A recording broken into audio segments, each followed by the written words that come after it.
Hekk kif il-ħadd infetħet it-triq li taqqat lil Ħalluqa u Ħallqormi, it-toroq madwar il-proġett tal-Luqa Junction u l-proġett tal-Kirkop Tunnels and Airport Intersection issuma aċċessibbli fid-direzzjoni permanenti tagħhom. Dan tħabbar mill-Ministru għat-Trasport, l-Infrastruttura u l-Proġetti Kapitali Aron Farrugia waqt żjara li jagħmel fuq il-post.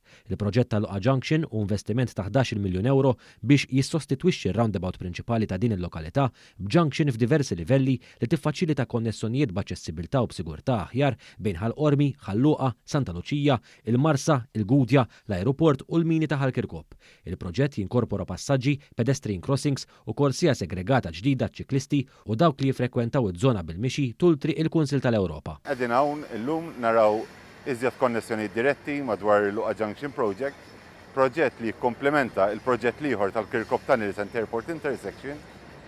Dan se wassal għal benefiċċji għal min juża l-akwati, għal min juża iż-żewġ proġetti. Intant issa Infrastructure Malta se tiffoka fuq it-tlestija tal-mina ġdida b'tul ta' 60 metru e kif ix-xogħlijiet kollha ta' tħaffir huma lesti.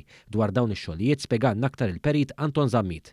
Issa wasalna biex naħdmu l-aħħar fażi tat-tunnel li t-tunnel huwa madwar 60 metru huwa cut and cover tunnel li ġifieri skavajnieh minn fuq, bnejnieh għandna 3 kwarti minnu tista' tgħidlu għalest qegħdin bħalissa ninstallaw l-aħħar pannelli u ħitan biex bekk fil-ġimgħat li ġejjin nkunu nistgħu niftħu l-aħħar link ta' dak proġett li minn Santa Luċija lejn Ħallqormi. Infrastructure Malta se sebbaħ ukoll il-proġett b'siġar u barbuxelli ġodda filwaqt li se tiżviluppa spazju miftuħ ġdid ta' rikreazzjoni b'aċċess faċli għal mixi miċ-ċentru ta' Ħalluqa.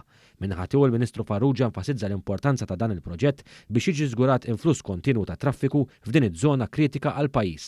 Nħarsu qudiem biex il-poplu Malti u xi residenti li għal ħafna żmien kellhom inkonvenjent permezz ta' xogħlijiet li saru ikunu jistgħu jgħaddu minn dawn it-toroq issa b'mod iktar effiċjenti, inqas emissjonijiet, allura inqas ħsara il-saħħitna imma wkoll inqas ħin fit-traffiku. Preżenti għal din iż-żjara kien hemm it-tim ta' Infrastructure Malta u l-kuntratturi involuti fil-proġett.